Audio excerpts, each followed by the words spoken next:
मोठ्या प्रमाणावर शेतकऱ्यांचा त्या ठिकाणी त्यांना मोजणी फी भरावी लागत होती, पण आपल्या सरकारने आता 200 रुपयामध्ये पोट हिस्सा मोजणी मंजूर केली आहे आणि या 200 रुपयामध्ये जेवढे काही पोट हिस्से असतील, समजा 5 पोट हिस्से आजूबाजूला असतील तर 1000 रुपयामध्ये संपूर्ण मोजणी या शेतकऱ्याची होईल। त्यामुळं 10,000, 12,000, 15,000 पर्यंत ज्यांना खर्च लागत होता त्या शेतकऱ्यांना फक्त आता 1000 रुपयामध्ये 5 पोट हिस्से असेल तर 200 प्रत्येकाचे 1000 रुपयेच लागतात। त्यामुळं जवळपास खूप मोठा एक भार शेतकऱ्यावरचा दूर झाला आणि आता जमीन मोजणी सोपी झाली।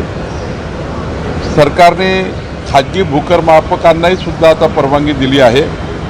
खाजगी भूकरमापक जिल्हाधिकारी आता नेमणार आहे। ते जे खाजगी भूकरमापकची मोजणी हे आमचे भूकरमापक जे आहे गव्हर्नमेंटचे ते त्याला सर्टिफाईड करतील आणि राज्यामध्ये पुढच्या वर्ष दीड वर्ष वेळ लागेल। वर्ष दीड वर्षामध्ये आपलं राज्य 15 दिवसाच्या मोजणीवर येईल। आत्ता मोजणीला 60 दिवस लागतात, 15 दिवसात मोजणी झाली पाहिजे। मोजणीनंतरच खरेदी खत झालं पाहिजे, खरेदी खत झाल्यानंतर म्युटेशन झालं पाहिजे। जर आपण हे केलं तर स्पॉटवरची परिस्थिती आणि रजिस्ट्रीमध्ये जे त्या ठिकाणी आराजी असेल ती सारखी असेल, त्यामुळं वाद तयार होत नाही, कोर्टातले वाद मोठ्या प्रमाणात कमी होतील। सर, आदिवासींना बिगर आदिवासीचे निकष लागू करून वन हक्क कायदा पायदळी तोडवला जातो नाही, असं जर असेल तर मी तातडीनं बैठक घेईल। वन हक्क जो मंजूर करतं ती ग्रामस्तरीय वन हक्क समिती मंजूर करतं आणि ग्रामस्तरीय वन हक्क समितीची आता फेररचना झालेल्या आहेत। मी त्या ग्रामहक्क वन समितीने केलेले जे काही दावे आहेत किंवा जे काही अर्ज त्यांनी मंजूर केले असतील त्याच अर्जाला जिल्हास्तरीय वन हक्क समिती मान्यता देणार आहे।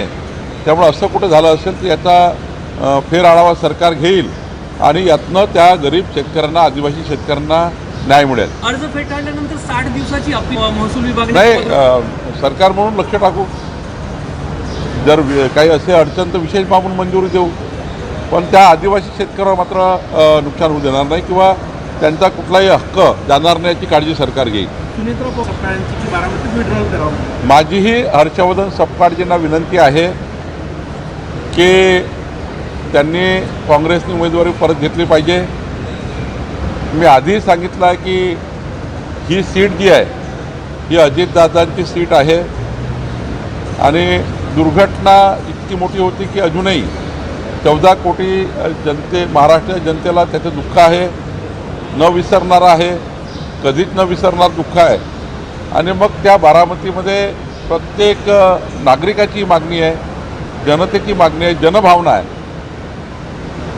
तर काँग्रेसने जनभावनेचा आदर केला पाहिजे आणि या राज्याचे संस्कार संस्कृती काँग्रेसने टिकवली पाहिजे, कारण आपण अनेक पूर्व उदाहरण असे आहे अशा दुर्घटनामध्ये आपण कधी निवडणुका लढत नाही, त्या अनोखोच करतो त्या परिवाराकरता। आणि आदरणीय सुनेत्राताई आमच्या वहिनी या खऱ्या अर्थाने आता अजितदादाची धुळा सांभाळण्यासाठी तयार झाल्या आहेत, त्यांना मदत केली पाहिजे। की संस्कृती टिकवण्यासाठी यंदा त्यांचा पुढाकार दिसत नाही। माझी त्यांनाही विनंती आहे शरद पवारजींना की त्यांनी पुढाकार घेतला पाहिजे।